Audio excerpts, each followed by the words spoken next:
ശാസ്ത്രത്തിന്റെ സകല മേഖലകളിലും അറേബ്യൻ പണ്ഡിതർ അവരുടെ സംഭാവനകൾ നൽകി. പുതിയ അറിവുകൾ പൊതുജനങ്ങളിലേക്ക് പകരാൻ വേണ്ടി വിദ്യാഭ്യാസ സ്ഥാപനങ്ങൾ അഥവാ മദ്രസകൾ തുടങ്ങി. മതം ശാസ്ത്രത്തിന്റെ വളർച്ചയ്ക്ക് ഒരു തടസ്സമായിരുന്നില്ല, എന്നാൽ ഒരു ചാലകശക്തി ആയിരുന്നു താനും. അറിവ് നേടാനുള്ള ആഹ്വാനം ഖുറാനിൽ തന്നെ ഉണ്ടായിരുന്നു. ലോക ജനസംഖ്യയുടെ വലിയൊരു പങ്കായ ഇസ്ലാം സമൂഹത്തിൽ നിന്ന് ശാസ്ത്രജ്ഞരുടെ പ്രാതിനിധ്യം തന്നെ ഇല്ലാതായി. അതേസമയം ചിന്തിക്കുന്ന ഹൃദയത്തിലും ആഴക്കടലിന്റെ ഇരുട്ടിലും അനാചാരങ്ങളുടെ ലോജിക്കിലും ശാസ്ത്രത്തെ കണ്ടെത്താനായി മലയാള മത പൗരോഹിത്യം കഠിനാധ്വാനം ചെയ്യുന്നു.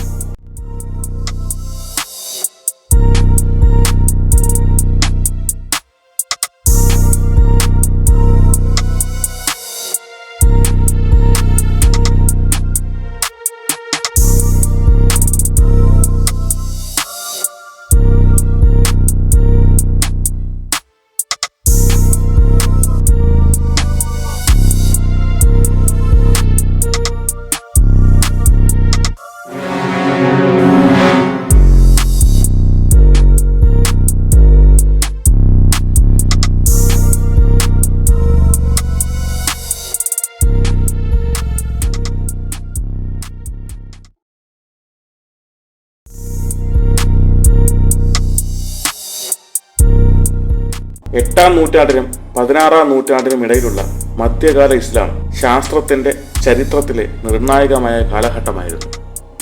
അബ്ബാസിദ് ഖലീഫമാരുടെ ഭരണത്തിൽ അറേബ്യ ലോകത്തിന്റെ വ്യാപാര കേന്ദ്രമായി മാറി. ഇന്ത്യയും ചൈനയും യൂറോപ്പും അറേബ്യയുമായി വ്യാപാര ബന്ധത്തിലേർപ്പെട്ടു. 10-ാം നൂറ്റാണ്ടായപ്പോഴേക്കും ബാഗ്ദാദ് ലോകത്തിലെ തന്നെ ഏറ്റവും വലിയ നഗരമായി മാറി. സിൽക്ക് റൂട്ടിലൂടെ ലോകത്തിലെ എല്ലാ സംസ്കാരങ്ങളും ഉൽപ്പന്ന സേവനങ്ങളും ബാഗ്ദാദിലേക്ക് ഒഴുകി. ആഗോളവൽക്കരണത്തിന്റെ ആദ്യ മാതൃകകളിൽ ഒന്നായിരുന്നു അത്. എല്ലാവിധത്തിലും സുവർണ കാലഘട്ടം.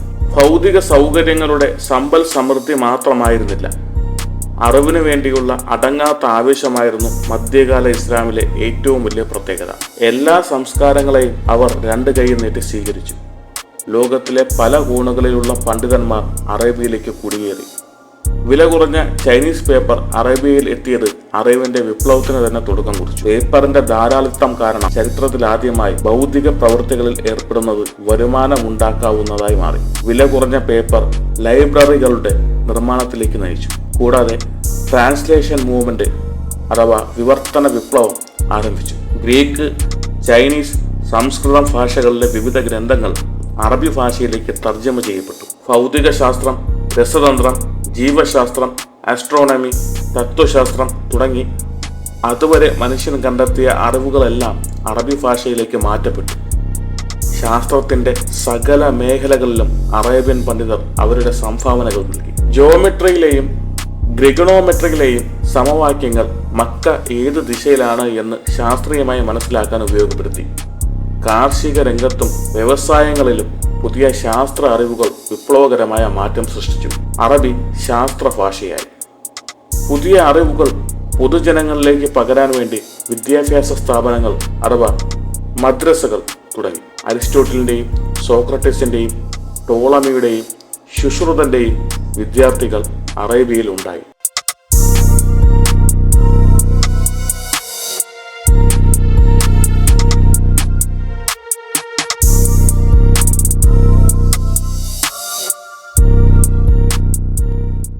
മധ്യകാല ഇസ്ലാമിൽ ആദ്യകാലത്ത് മതം ശാസ്ത്രത്തിന്റെ വളർച്ചയ്ക്ക് ഒരു തടസ്സമായിരുന്നില്ല, എന്നാൽ ഒരു ചാലകശക്തി ആയിരുന്നു താനും.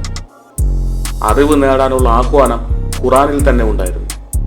ഇവിടെ ശ്രദ്ധിക്കേണ്ട കാര്യം, ആരംഭകാലത്തെ ശാസ്ത്രത്തിന്റെ ഫലങ്ങൾ ഒന്നും തന്നെ മതത്തിന്റെ തത്വശാസ്ത്രത്തെ ഒരു തരത്തിലും ചോദ്യം ചെയ്യുന്നതായിരുന്നില്ല എന്നതാണ്. ശൈശവ ദിശയിലായിരുന്ന ശാസ്ത്രം മതം മുന്നോട്ട് വയ്ക്കുന്ന സർവശക്തനായ ദൈവത്തിനും അദ്ദേഹം സൃഷ്ടിച്ച പ്രകൃതി നിയമങ്ങൾക്കും പ്രപഞ്ചത്തിനും യാതൊരു ഭീഷണി ഉയർത്തുന്നതായിരുന്നില്ല.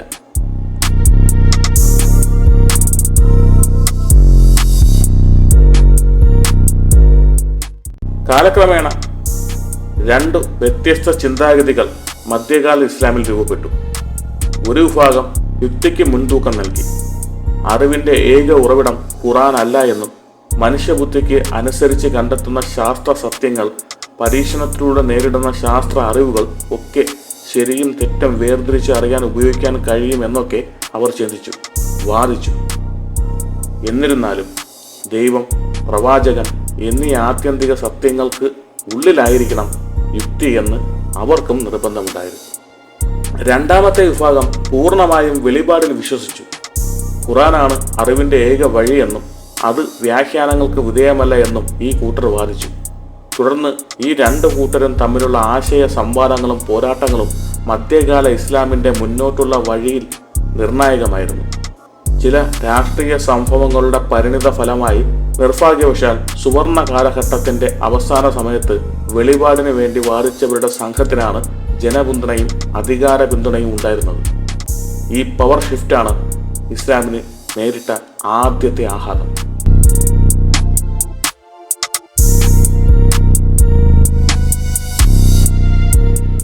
കുരിശ് യുദ്ധങ്ങൾ, ഓട്ടോമൻ സാമ്രാജ്യത്തിന്റെ വളർച്ച, മംഗോൾ ആക്രമണം, ആഭ്യന്തര യുദ്ധങ്ങൾ തുടങ്ങി നിരവധി കാരണങ്ങളാൽ അറേബ്യയുടെ സുവർണകാലം അവസാനിച്ചു. സിൽക്ക് റൂട്ട് ഉപേക്ഷിച്ച് യൂറോപ്പ് പുതിയ കടൽ വഴികൾ വ്യാപാരത്തിനായി കണ്ടെത്തി. നൂറ്റാണ്ടുകൾ നീണ്ടുനിന്ന ഇസ്ലാമിന്റെ അപ്രമാദിത്വം ഇതോടെ അവസാനിച്ചു.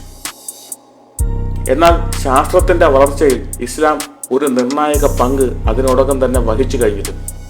പുരാതനമായ എല്ലാ അറിവുകളും ക്രോഡീകരിക്കുകയും വേണ്ട കൂട്ടിച്ചേർക്കൽ നടത്തുകയും ചെയ്ത് അവർ അത് ഉയർന്നു വന്ന പുതിയ ശക്തിയായ യൂറോപ്പിന് കൈമാറി. അറേബ്യയിൽ ഉയർന്നു വന്ന ശാസ്ത്രീയ ചിന്താഗതി ഉപയോഗിച്ച് AD 1500 ശേഷം യൂറോപ്പ് മുന്നോട്ട് കുതിച്ചു. അവരുടെ ആദ്യകാല ശാസ്ത്ര ശ്രമങ്ങൾ അറബിൽ നിന്ന് അറിവിൻ്റെ അമൂല്യ ശേഖരം പ്രാദേശിക ഭാഷകളിലേക്ക് തർജ്ജിമ ചെയ്യുകയായിരുന്നു.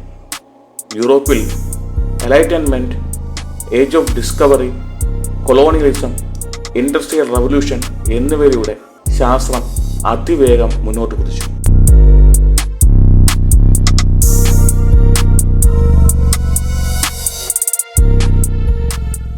ഇസ്ലാമിക ലോകത്തേക്ക് ശാസ്ത്രം രണ്ടാമത് വന്നപ്പോഴേക്കും മധ്യകാലത്ത് അവർ പരിശീലിച്ചിരുന്ന ശൈശവ ദിശയിൽ നിന്ന് അത് ഒരുപാട് പരിവർത്തനം ചെയ്യപ്പെട്ടിരുന്നു.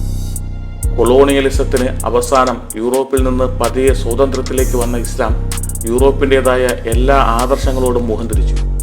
ശാസ്ത്രം മാത്രമല്ല, ഗ്ലോബലൈസേഷൻ, സെക്യുലറിസം തുടങ്ങിയ ആശയങ്ങളുടെ എല്ലാം ശത്രുതാ മനോഭാവത്തോടെയാണ് അവർ നേരിട്ടത്. മധ്യകാല ഇസ്ലാമിൽ സംഭവിച്ചതുപോലെ തന്നെ കഴിഞ്ഞ നൂറ്റാണ്ടിൻ്റെ ആരംഭകാലത്ത് രണ്ട് ചിന്താരീതികൾ ഇസ്ലാമിക ലോകത്ത് ഉയർന്നു വന്നിരുന്നു. നിർഭാഗ്യവശാൽ ശാസ്ത്രീയമായി ചിന്തിക്കണമെന്നും ശാസ്ത്രത്തിൻ്റെ എല്ലാവിധ ഗുണങ്ങളും ഉപയോഗിച്ചുകൊണ്ട് മുന്നോട്ട് പോകണം എന്ന് കരുതിയിരുന്ന വിഭാഗം പിന്തള്ളപ്പെട്ടു.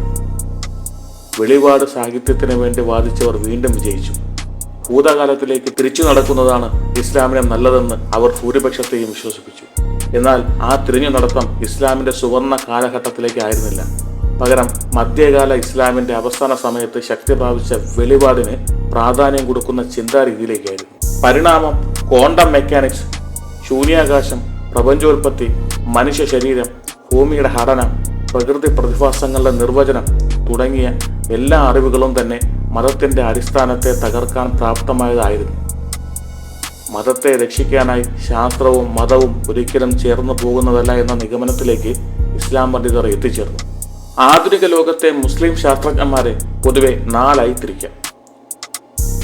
ശാസ്ത്രത്തെ മതത്തിൻ്റെ അടിസ്ഥാനത്തിൽ ന്യായീകരിക്കുന്നവർ, ആധുനിക ശാസ്ത്രം കണ്ടെത്തിയ എല്ലാ അറിവുകളും ഖുറാനിൽ നേരത്തെ തന്നെ പ്രവചിച്ചിരുന്നു എന്ന് കരുതുന്നവർ, ശാസ്ത്രത്തിലെ പുതിയ അറിവുകൾ ഉപയോഗിച്ച് ഇസ്ലാം മതത്തിൻ്റെ തത്വസംഹിത പരിഷ്കരിക്കണമെന്ന് കരുതുന്നവർ, മറ്റെല്ലാ മേഖലകളിലുമുള്ള ശാസ്ത്ര അറിവുകളെ അംഗീകരിക്കുന്നുവെങ്കിലും മനുഷ്യനെ സംബന്ധിച്ച് വലിയ ചോദ്യങ്ങളായ ജീവിത ലക്ഷ്യം, മാനസിക സന്തോഷം, ധാർമ്മികത തുടങ്ങിയവയിൽ ശാസ്ത്രത്തിൽ യാതൊരു റോളുമില്ല എന്നും അങ്ങനെയുള്ള ചോദ്യങ്ങൾക്ക് ഉത്തരം നൽകാൻ ഇസ്ലാം മതത്തിന് മാത്രമേ കഴിയുമെന്ന് കരുതുന്നവർ, അങ്ങനെ രാഷ്ട്രീയ സാഹചര്യങ്ങളും മതരക്ഷയ്ക്കായുള്ള യാഥാസ്ഥിതിക ശ്രമങ്ങളും ചേർന്നു രണ്ടാം വരവിൽ സയൻസിനെ പൂർണ്ണമായും ഇസ്ലാമിൽ നിന്നകറ്റി.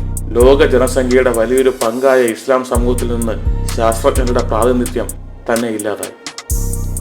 നോബൽ സമ്മാന ജേതാക്കളുടെ ലിസ്റ്റിലും ശാസ്ത്ര ജേണലുകളിൽ പ്രസിദ്ധീകരിക്കുന്ന പുതിയ പേപ്പറുകൾ പ്രസിദ്ധീകരിക്കുന്നവരുടെ എണ്ണത്തിലും ഇസ്ലാമിക ശാസ്ത്രജ്ഞന്മാർ വളരെ കുറവാണ്.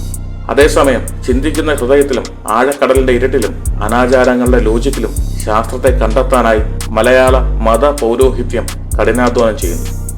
21ാം നൂറ്റാണ്ടിൽ നിർമ്മിത ബുദ്ധിയും ജനറ്റിക് എഞ്ചിനീയറിംഗിന്റെയും സ്പേസ് ടെക്നോളജിയുടെയും ഒക്കെ ചുവട് പിടിച്ച് ശാസ്ത്രലോകം അതിവേഗം മുന്നോട്ട് കുതിക്കുകയാണ്. നഷ്ടപ്പെട്ട കഴിഞ്ഞ നൂറ്റാണ്ടിലെ തെറ്റുകൾ പരിഹരിച്ച് ആരംഭകാലത്തെ പോലെ അറിവിനായി വാതിലുകൾ തുറന്നിട്ടില്ല എങ്കിൽ കോടിക്കണക്കിന് വരുന്ന ഇസ്ലാമിക ജനസമൂഹം ഒരുപാട് പിറകിലേക്ക് തള്ളപ്പെടും.